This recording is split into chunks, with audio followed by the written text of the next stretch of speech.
वालेकुम, मैं हूँ खाना मानसा शहजादी। सेंचुरी प्रेस एंड पब्लिशर्स में खुशामदीद। प्यारे बच्चों, हम लोग हरूफ तहज्जी पढ़ रहे हैं। आज हम हरूफ तहज्जी में से ज़ोइन की आवाज़ सीखेंगे, उसका नाम सीखेंगे, उसकी शक्ल की पहचान करेंगे और साथ ही हम ज़ोइन को लिखना भी सीखेंगे।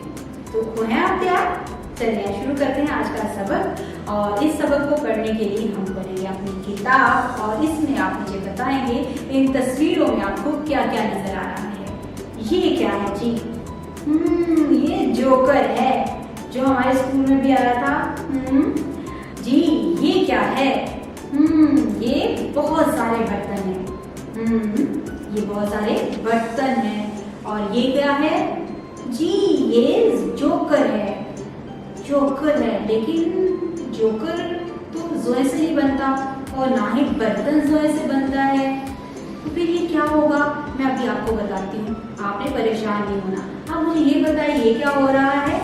हाँ, कुछ लोग खाने की टेबल पे बैठे हुए हैं और हाथ उठाए हुए हैं, कुछ दुआ मांग रहे हैं शायद। शुक्र कर रहे होंगे खाना खाने के बाद। तो जरा इनको गौर से देखिए तो कोई भी हर्फ जो है वो हमें ज़ोए से लगता नहीं कि शुरू होता होगा, लेकिन ये सारे नाम ज़ोए से शुरू होते हैं। जो पहला नाम है ज्यादा बर्तन है, तो जहाँ पर ज्यादा बर्तन हो, जैसे हम लोगों ने अनाज और समर की बताया था, ज्यादा सारे फल पड़े हों तो वो समर होते हैं। ज्यादा अनाज हो तो उसको जखीरा भी कहते हैं, अनाज भी कहते हैं। उसके बाद अब हम देख रहे हैं कि बहुत ज्यादा बर्तन हो, जहाँ पर इकट्ठे बर्तन पड़े हुए हों, और तो उसको हम कहते हैं ज़रूफ। ठीक है, उसको हम कहते हैं ज़रूफ। ठीक है। और जब ये जो जोकर है, इस जोकर को उर्दू में कहते हैं ज़रीफ। क्या कहते हैं?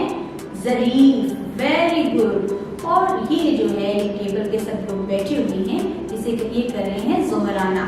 ज़ोहराना होता है दोपहर के खाने को कहते हैं। जो हम लोग दोपहर को खाना खाते हैं ना, तो उसको हम ज़ोहराना भी कहते हैं उर्दू में। ठीक है। तो ये सारे वो अल्फाज हमारे लिए नए थे, तो हम इसको जरा गौर से देखते हैं। जहाँ पर ज्यादा बर्तन होते हैं उन्हें कहते हैं ज़रूफ। जो जोकर होता है उसको उर्दू में कहते हैं ज़रीफ। और दोपहर के खाने को क्या कहते हैं? ज़ोहराना।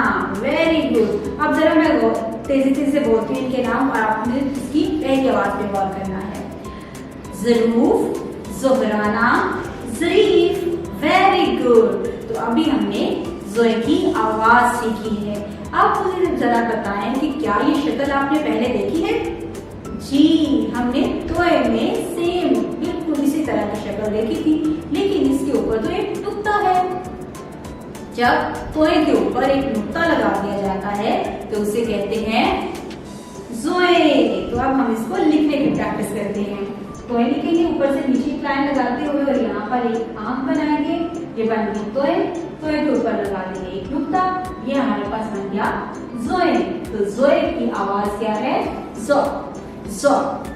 अब हम आपको दे रही है वर्कशीट। इस वर्कशीट के ऊपर आपने नुक्तों को मिलाते जाना है और ज़ोए लिखने की प्रैक्टिस करनी है। थोड़ा सा काम हम क्लास में करेंगे और थोड़ा सा होमवर्क होगा जो आप घर से बहुत नीट एंड क्लीन करके लेके आओगे। ठीक है। तो इस पेज पर हमने आज सीखा, ज़ोए की आवाज़ सीखी, उसका नाम सीखा, उसकी शक्ल की पहचान की, फिर हमने इसको लिखना सीखा। उम्मीद करती हूँ आपने इस वीडियो में बहुत कुछ सीखा होगा। मज़ीद सीखने के लिए और जानने के लिए हमारे साथ रहें। देखते हैं अगली वीडियो।